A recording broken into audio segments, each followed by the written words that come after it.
이제 C스텝을 풀어줄 건데 여기 있는 모든 문제들은 최소한 5분 이상씩 고민을 해서 풀어본 다음에 5분 이상 고민해서 풀었을 때 그 다음에 들어보도록 해. 그냥 바로 듣지 마시고 꼭 5분 이상 먼저 풀어보고 들어보도록 하세요. 일단 405번부터 보시면, 자, 요 명제가 참이면, 요 명제라는 거는 지금 뒤에 거가 부정되어 있지, 낫으로 물결되어 있잖아. 그러니까 이게 참이면은 이렇게 써주고 이게 거짓이면 이렇게 기호로 나타내 주라 뜻이야. 그럼 얘는 무슨 말이냐면, 이게 지금 맞는지 물어봤잖아. 그럼 얘는 P면 Q이다가 거짓이냐 이걸 물어본 게 아니고요. 여기 써있다시피 뒤에 거는 부정된 상태에서 이 명제를 만들고 그 상태로 판단을 해주는 거야. 그래서 거짓이면 이 짝대기 긋고 참이면 이렇게 그냥 두꺼운 화살표로만 써주면 된다 이런 거잖아. 그래서 일단 이게 옳은지를 보려면 P이면 Q이다를 볼 게 아니라 뒤에 거는 부정시킨 상태에서 이게 참인지 거짓인지 보란 얘기지. 그래서 이게 참이면 얘를 두꺼운 화살표를 써주고 이게 거짓이면 이렇게 끄어서 적어주라 이 뜻이었지. 그래서 이게 참인지 거짓인지 볼 때는 얘 두 조건의 진리집합의 포함관계를 보시면 되고, 얘는 Q 여집합, 얘는 P지. Q의 여집합이 P를 근데 포함하고 있어 안 하고 있어? 봤더니 Q의 여집합은 이쪽이잖아. 그리고 P는 얘네. 그러면 지금 P가 어때? Q의 여집합 안에 포함되어 있는 상태네요. 그렇기 때문에 얘는 이게 포함되어 있으니까 참인 거지. 참이면 이렇게 두꺼운 화살표를 써줬어야 됐는데 얘는 여기 짝대기 그어져 있기 때문에 얘는 틀린 거야. 됐지? 그럼 니은, 얘도 이게 지금 성립되는지 옳은지를 봐달래. 그럼 얘는 뭐가 참인지를 봐주라는 거냐면, P면 나달이다 이걸 보라는 게 아니고 뒤에 거는 부정시킨 상태로 만들어 주라는 거지. 뒤에 거는 부정시키면 낫이 두 개, 물결이 두 개 생기면 그냥 R로 바뀌죠. 그래서 이게 참인지를 봤더니, 자, 이게 참이라는 거는 진리집합이 대문자 R이 대문자 P를 포함하고 있어야 되지. 대문자 R은 요만큼, 대문자 P는 이거 포함하지 않고 있죠. 얘가 포함이 안 되니까 이게 거짓이잖아. 거짓이기 때문에 얘는 요게 맞는 거지. 거짓이면은 요 화살표 한 다음에 끄어주는 게 맞지. 그 다음에 디귿 보시면은 얘도 마찬가지야. 이게 지금 옳은지를 봐달라는 거는, 이게 옳다라는 거는 not R이면 Q이다 이게 참인지를 봐달라는 게 아니고, 뒤에 거는 부정시킨 상태에서 이거 명제 만들라고 돼 있었잖아. 이 뒤에 거는 이렇게 not 붙여가지고 부정시켜서, 그럼 얘는 not R이면 not Q가 참인지를 봐달라는 거지. 그럼 not R이면 not Q다가 참인 거는 Q의 여집합이 R의 여집합을 포함하는지 보시면 되는 거죠.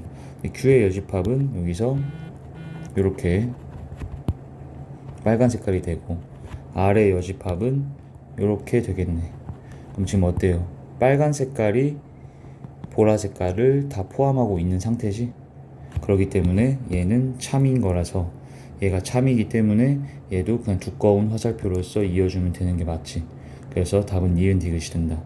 근데 방금 디귿 같은 거 확인하실 때 이게 참인지 확인할 때는 지금 둘 다 낫 붙어 있는 상태잖아.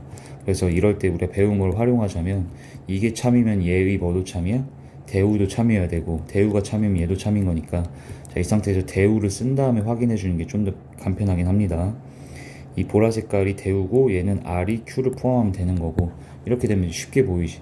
R이 이만큼, Q가 여기니까 지금 R이 Q를 포함하는 게 맞으니까 이 대우가 맞는 거고, 대우가 참이면 얘가 참이라서, 그래서 얘는 이렇게 두꺼운 화살표로 이어져도 되겠다.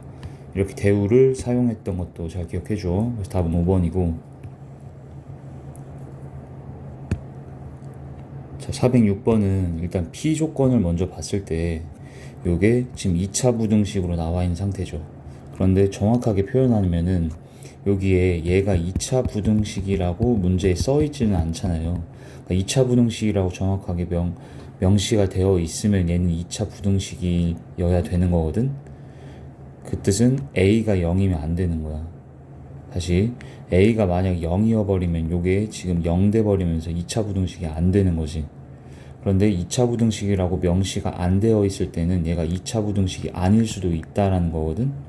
여기는 이 부등식 자체가 2차 부등식이란 말이 안 써있고 그냥 이렇게 써있기 때문에 사실 얘는 분류를 해서 생각해 줘야 되는 거고, 어떻게 분류하냐면 A가 0일 때랑 0이 아닐 때로 분류를 해줘야 돼. 그래서 만약에 A가 0이어 버리면 어떻게 되는 거야? A가 0이면 좌변은 0이 되지. 얘가 0이니까 0에다 뭐 곱하면 그냥 0이니까, 그럼 얘는 0이 0보다 작다라는 성립이 안 되는 부등식이 나오고, 그럼 얘가 성립이 안 되기 때문에 얘는 A가 0이면 만족되는 값이 없기 때문에 진리집합 P가 공집합이 되어버리는 거야. 이해되죠? 근데 두 번째, 만약 A가 0이 아니면 진짜 얘는 몇 차가 돼? 이건 진짜 2차 부등식이 되는 거지. 그래서 A가 0이 아닐 때는 2차 부등식이 되는데, 여기서도 케이스가 두 가지로 분류가 돼야 돼. 우리가 2차 부등식부터는 그래프 그려서 풀지? 그래서 만약에 A가 양수면 어때? A가 양수면 얘는 아래로 볼록의 2차 함수가 되면서 얘는 1하고 2를 뚫고 지나가고 0보다 작다라는 거는 이 x축보다 밑에 쪽으로 내려가 있는 여기에 해당하는 x의 범위를 얘기해 주면 되는 거지, 해로서. 그래서 A가 양수면 아래로 볼록이고 이 밑으로 내려간 부분은 x가 1부터 2 사이가 되면서 이렇게 진리집합이 잡히게 되겠다. 그리고 두 번째, A가 만약 음수면은 이제 이 2차 함수는 위로 볼록 함수가 되지.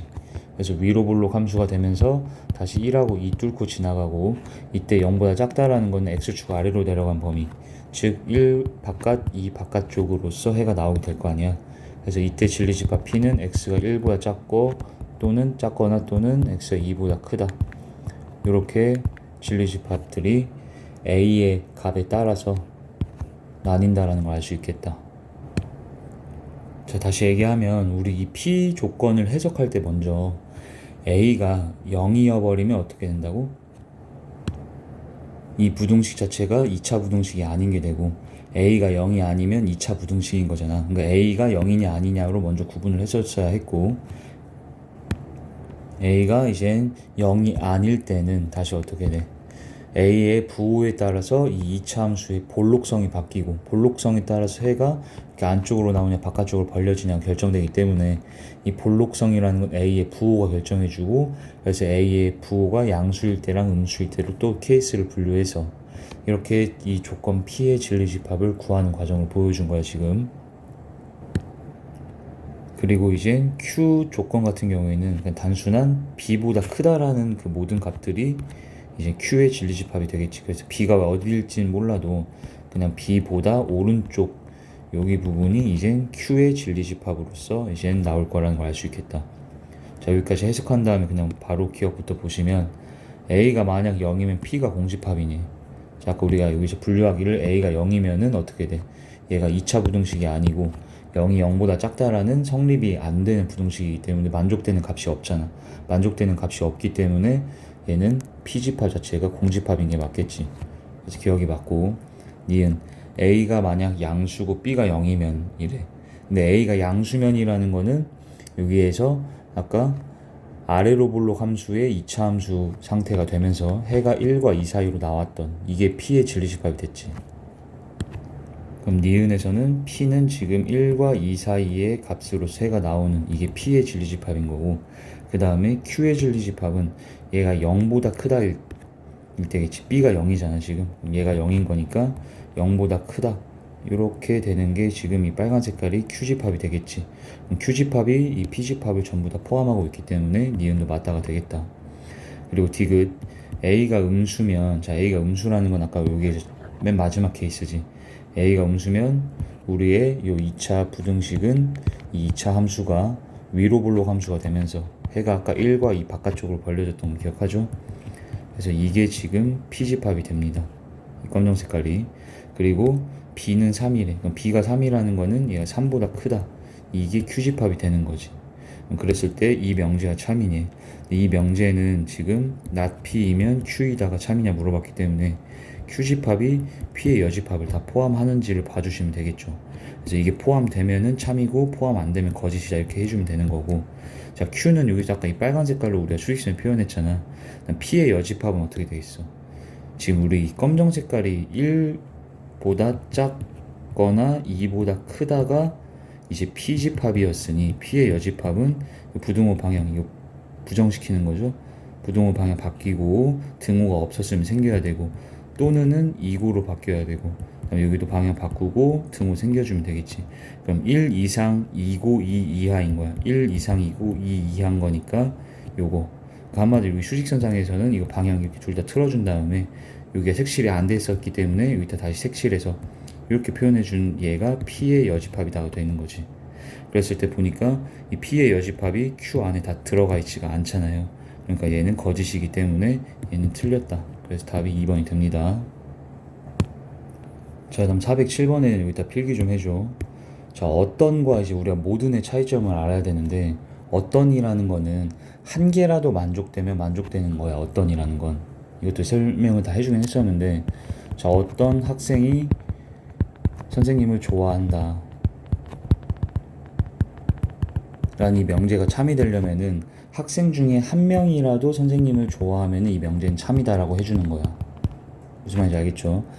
모든 학생이 다 좋아할 필요 없이 한 명이라도 선생님을 좋아하면 이 명제는 참이 되는 거고, 이게 만약 모든이면 한 명도 빠짐없이 모든 학생들이 전부 다 선생님을 좋아해야지 이게 참이 되는 거고, 모든이면 만약 한 명이라도 선생님을 안 좋아하게 되면 이 명제는 거짓이 되는, 모든과 어떤의 그 구분을 잘 할 줄 아셔야 돼요. 다시 얘기하면 어떤이라는 거는 한 개라도 만족되는 게 있으면 그 명제가 참이 되는 게 되거든. 그래서 이거 기억해 주시고, 그다음 두 번째로는 자, 우리가 이거 중학교 때 배웠던 원의 성질, 원 관련된 얘기 중에서 자, 중심을 지나는 현을 그으면 이게 지금 지름이지. 지름 당연히 알 거 아니야. 지름의 양 끝점과 양끝점 셈이 AB라고 할게.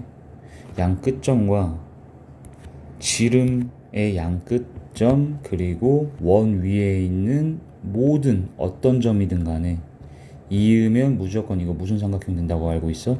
직각삼각형 되는 걸로 알고 있지. 자, 그래서 여기 점뿐만 아니라 여기 점하고 이어도 얘는 직각삼각형이야 이게.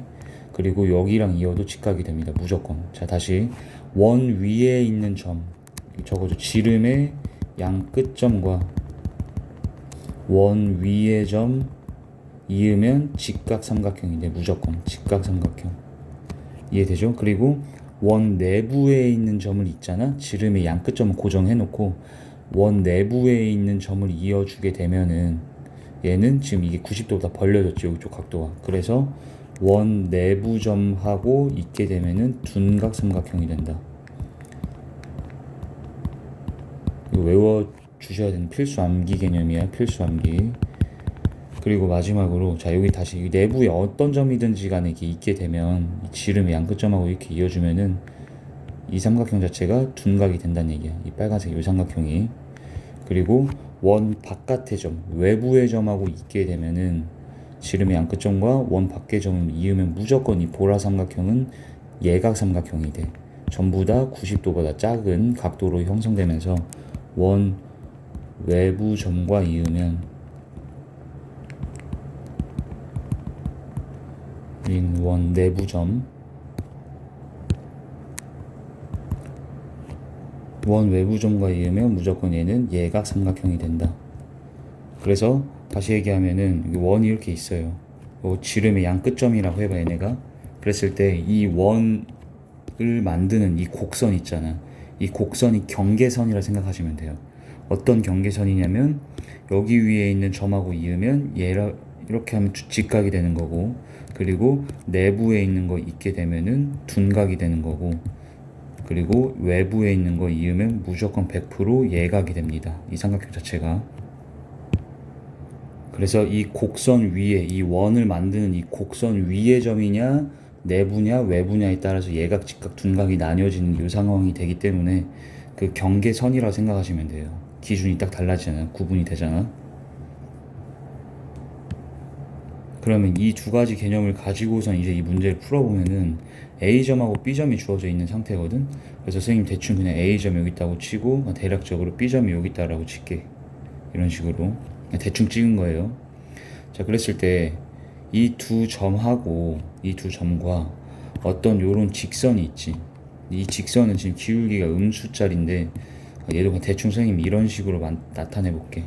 얘를 y는 마이너스 3x 플러스 k라고 해보자. 그랬을 때 얘가 직선 L이지. 이 직선 L 위에 어떤이라 써 있어요. 어떤 점 P에서 이 각도가 90도가 돼야 된다가 참이 되도록 하는 정수 K 개수를 구해달래. 자, 그게 무슨 말이냐면 아까 방금 얘기했지만 이 APB라는 건 어떻게 이루어지는 거야? A하고 B하고 P가 이렇게 있을 때 여기 A랑 P, P랑 B 이어서 만든 여기 각도 우리가 각도 APB라 얘기하지. 근데 이게 90도가 딱 만들어줘야 된대. 그 말인즉슨 여기 A랑 B까지도 딱 이어주게 되면 얘가 무슨 삼각형이 돼야 된다는 얘기야? 직각삼각형이 되면 된다는 뜻이잖아. 무슨 말인지 알겠지? 그런데 이 A랑 B를 고정해 놓고 이 선분을 그어 놓고 어떤 점하고 이었을 때 선생님이 직각이 된다 얘기하셨어. 이 A랑 B가 지름의 양끝점이 되는 요 상황을 만들어주고 이 원 위에 점하고 이을 때만 90도 된다 얘기했지. 이 바깥점하고 이으면 어떻게 된다고? 여긴 예각이 되는 거고 내부 점하고 이으면 어떻게 된다고? 여기가 둔각이 되는 이런 상황이 된다 이 뜻이야. 무슨 말인지 알겠죠? 그래서 이 상황까지 생각을 한 다음에는 그러면 이 A, B를 이어 놓은 이 선분을 지름으로 갖는 원을 이렇게 만들어 주는 거야. 이렇게 선분 A, B를 지름으로 갖는 원을 만들고 점 P의 위치가 어디 있으면 된다고? 점 P가 이렇게 원 위에 있으면 APB의 각도가 90도가 된다. 그리고 이 90도 되는 원 위의 점이 아닌 점들은 원 내부든 외부든은 이으면 90도가 절대 안 만들어져요. 여긴 둔각이 되고 이렇게 하면 여긴 예각이 만들어지는 거야. 이해됐지? 그래서 점 P의 위치가 어디 있어야 된다? 얘는 지름의 양끝점이 A, B인 원 위에 있어야만 이 각도가 90도로서 만들어진다 이 뜻이야. 무슨 말인지 알겠지? 그런데 우리의 이 점은 문제에서는 직선 L 위에 있어야 한다 했잖아요. 직선 L 위에 있는 점 P에 대해서잖아. 그러니까 만약에 이렇게 원을 선생님이 그려놨었는데 이 직선이 이런 식으로 원 밖에 있다라고 쳐봐. 이렇게 원하고 만나지가 않고 원하고 안 만났다라고 쳐봐. 그럼 이 직선 위에 있는 어떤 점 또한 어떤 점도 이 원 위에 있지가 않지. 요 원. 그러면은 여기 있는 점 P하고는 뭐 하고 있든지 간에 지금 원 밖에 있기 때문에 선생님 여기 무슨 각이 된다 했었어. 원 밖에 점하고 무조건 예각된다 했잖아. 그래서 점 P가 어떤 점으로 잡든지 간에 이렇게 직선 위에 있는 거하고 이으면은 여기는 무조건 다 예각이 돼서 직각이 절대 되는 게 한 개라도 없지. 한 개도 직각되는 게 없다는 뜻이야. 그런데 만약에 이 직선이 이렇게 원하고 안 만나는 게 아니라 만약에 얘가 원하고 이렇게 만났다라고 쳐보자. 만나게 되는 순간에는 요런 데하고 이으면 당연히 90도는 아니긴 하겠죠. 원 바깥에 있기 때문에 점 P가, 그지? 그런데 이 원하고 직선의 교점인 요 포인트를 내가 P라고 설정해주면 이때 이 점 P는 이제 어때? 이 직선 위에 있기도 하면서 원 위에 있기도 하기 때문에 이때는 이 점 P하고 이어주면은 90도가 딱 만들어지게 되지. 그러면서 점 P는 이 직선 위에 있는 점으로서 선택이 되는 거고 이렇게 90도가 될 수 있는 점 P가 두 군데로서 잡히게 되는 거겠지. 그렇지? 그리고 얘가 이렇게 두 번 안 만나고 직선이 원하고 이렇게 접해 있을 때 접해 있는 상황이 되더라도 선생님 그림을 조금 A점을 밑으로 옮겨 볼게. 그리고 여기에 B가 있다라고 쳐보자. 이렇게 해서 얘네가 이제 지름이었다고 쳤을 때 이렇게 직선이 원하고 만나기만 한다면 그 만나는 교점 자체를 접하더라도 이 교점, 여기서는 접했으니까 접점이지 어쨌든 이 점 자체를 내가 P로 설정해 주게 되면은 무조건 APB는 몇 도가 된다? 원 위에 있는 점하고 이었기 때문에 90도가 되는 상황이 만들어진다는 뜻이야. 자, 그럼 이걸 이제 다시 해석해서 쌤이 설명을 해주자면 자, 이때 우리 CF하고 하나 다시 적어줘. 우리 원하고 직선은 얘들아 위치 관계가 3개예요. 3개. 위치 관계라는 건 교점 개수로 구분하면 되거든. 교점 개수로 위치 관계는 구분이 되는데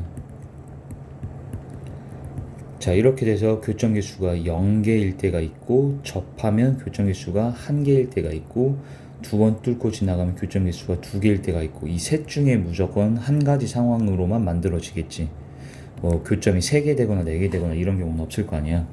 그러니까 이렇게 원과 직선의 위치 관계는 세 가지가 있는데, 그 중에서 우리가 지금 이 명제가 참이되기 위해서는 이 직선하고 이 직선 L과 이 원은 무조건 교점이 한 개 이상은 생겨야만 된다는 뜻이야. 만약에 얘가 안 생기면 어떻게 된다고? 교점이 안 생겨버리면 여기 위에 있는 어떤 점도 원 위에 없기 때문에 어떤 점과 있더라도 얘는 APB 각도가 절대 90도가 안 만들어지지. 그런데 얘가 만약에 방금처럼 이렇게 접하는 상황이 되면 이 접점 자체를 P로 설정해 주게 되면 이 점 하나가 어쨌든 이 각도가 90도가 되게 되니까 어떤이라고 되어 있는 것은 한 개라도 만족되면 된다 했잖아. 그러니까 한 점이라도 이런 90도가 되는 점이 생겼기 때문에 이 명제는 참이 되는 거지. 그리고 얘는 교점이 한 개일 때가 아니라 더 들어와서 교점이 두 개 됐을 때 또한 이 원과 직선의 교점을 P로 설정해 주게 되면 어쨌든 APB의 각도가 90도가 되는 게 한 개는 지금 최소한 있는 상태이기 때문에 또한 이 명제가 참이 되는 거지. 그래서 이 명제를 다시 해석하자면, 자, 요거의 명제를 다시 해석하면 결론은 이거네. 원과 직선 L이 만나야만 한다. 왜? 안 만났을 땐 각도 90도 되는 점 P를 절대 잡을 수 없었고, 접하든 두 점에서 만나든 어쨌든 만나게 되면은 우리가 90도가 되게 하는 이 점 P를 만들 수가 있었잖아. 한 개는 최소한. 그래서 이 명제가 참이 되게 하는 상황이 만들어지지.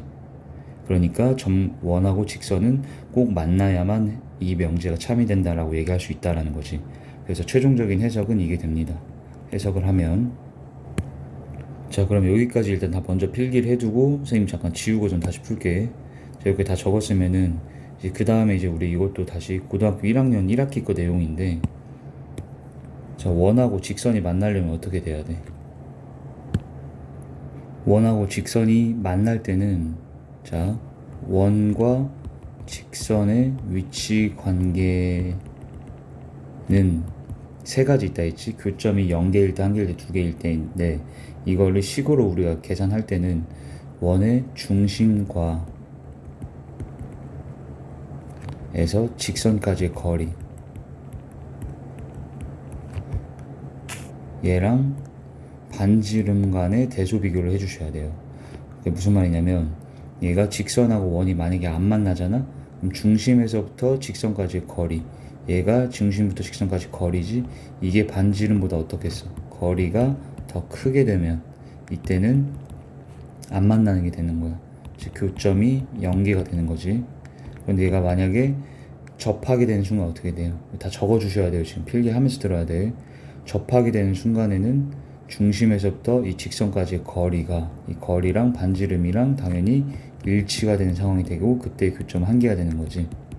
그리고 얘가 만약에 더 안으로 들어와서 원하고 교점이 2개가 되는 순간 중심에서부터 이 직선까지의 거리가 반지름보다 더 짧아졌겠지. 이렇게 되면은 교점은 2개가 됩니다. 그래서 식으로 따질 때는, 자, 반지름하고 이 중심에서부터 직선까지 거리의 대조관계를 가지고 원과 직선의 위치관계를 따져줘야 되고, 자, 이거는 또한 그 고등학교 1학년 1학기 내용이긴 하지만 뒤로 고등학교 2학년 때도 계속 나오기 때문에 필수적으로 다시 적어두시고 암기 좀 해두세요. 그래서 그 필수 암기를 적어놓고, 그럼 우리 상황이 어땠었다고? 우리는 지금 원과 직선이 만나야 했었잖아. 그러니까 만난다는 건 교점이 1개거나 2개가 되는 상황. 즉 여기서 우리는 이 중심에서부터 직선까지 거리가 반지름보다 작거나 같게 되는 이걸로 이제 최종적인 식을 세워주면 되는 게 되겠지. 그래서 이 원은 우리가 어떤 원이었었어? 지름이 딱 A하고 B가 양 끝점에서 잡히게 되는 원이었었고, 그러면 여기 A점이라고 치고 B점이라고 쳤을 때 중심의 좌표는 어떻게 돼요? 중심 좌표는 얘랑 얘 딱 정 가운데 있으니까 중점 좌표 구하면 되지. 중심은 x끼리 더하고 2로 나누고 y끼리 더하고 2로 나눠서 이렇게 구할 수가 있고, 자, 반지름 길이는 어떻게 구하면 되겠어? 이 중심에서부터 이 원 위에 있는 점 B까지 거리 구하면, 점과 점 사이 거리 구해주면 반지름이 나오겠지?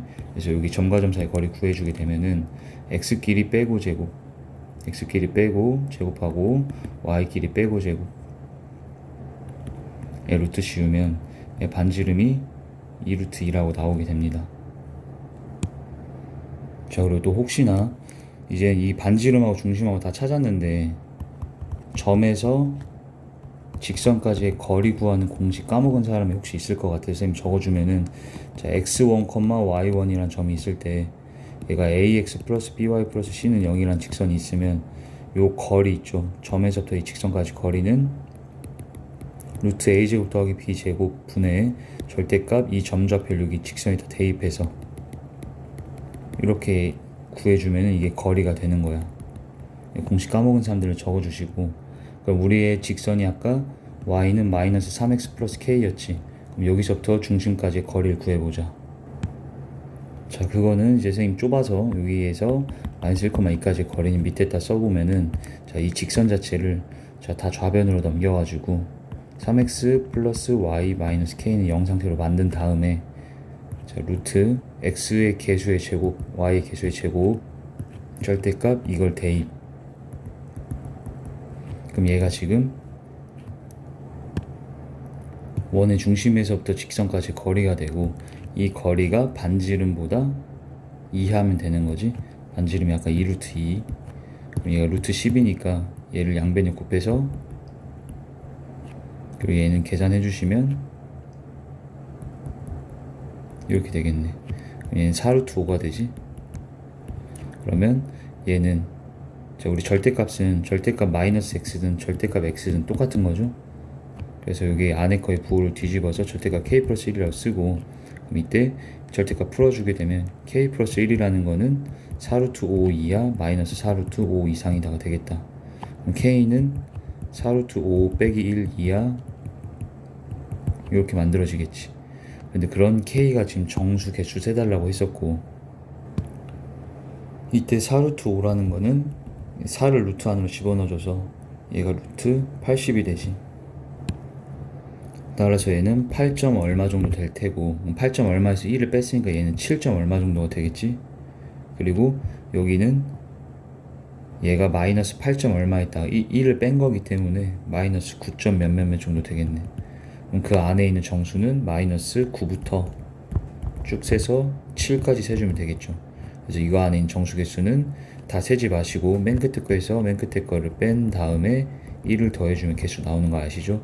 그래서 총 17개가 K로서 잡히게 되겠다. 자, 이 문제는 좀 알아둬야 됐던 필수 개념들, 사전 지식들이 좀 있었는데, 요런 것도 쌤이 알려준 거, 뭐 점과 직선 거리 공식이든 이런 것들 다 1학기 내용이었는데 까먹은 거 있었으면 다시 다 필기하시고 외워두고 꼭 다시 풀어보도록 해봐.